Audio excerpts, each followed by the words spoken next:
করে কাকে শোনাচ্ছেন? ধৃতরাষ্ট্রকে হুবহু। ভগবত গীতার শ্রোতা কয়জন? কৃষ্ণ তো বক্তা, শ্রোতা কয়জন?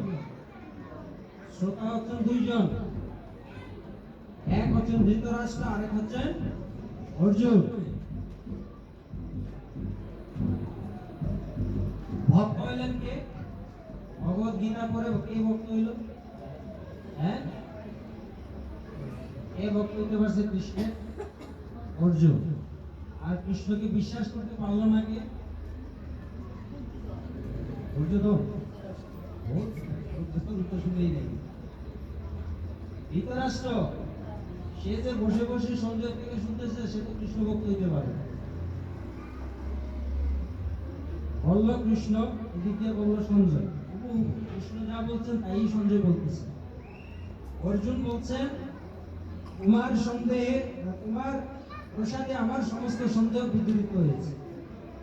তৎপ্রসাদাৎ ময়াচ্যুত, তোমার কৃপা প্রসাদে আমার সমস্ত সন্দেহ বিগত। বিগত সন্দেহ অস্মি, আমার সমস্ত সন্দেহ চলে গেছে।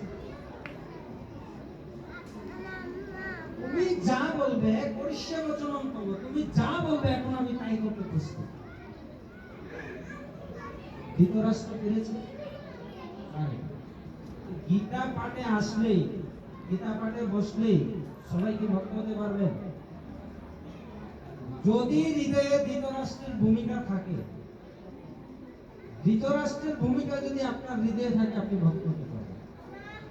আপনার হৃদয়ে যদি অর্জুনের মতো ভূমিকা থাকে, অর্জুনের মতো কৃষ্ণের প্রতি বিশ্বাস থাকে, তাহলে আপনি নচেত এটা সম্ভব।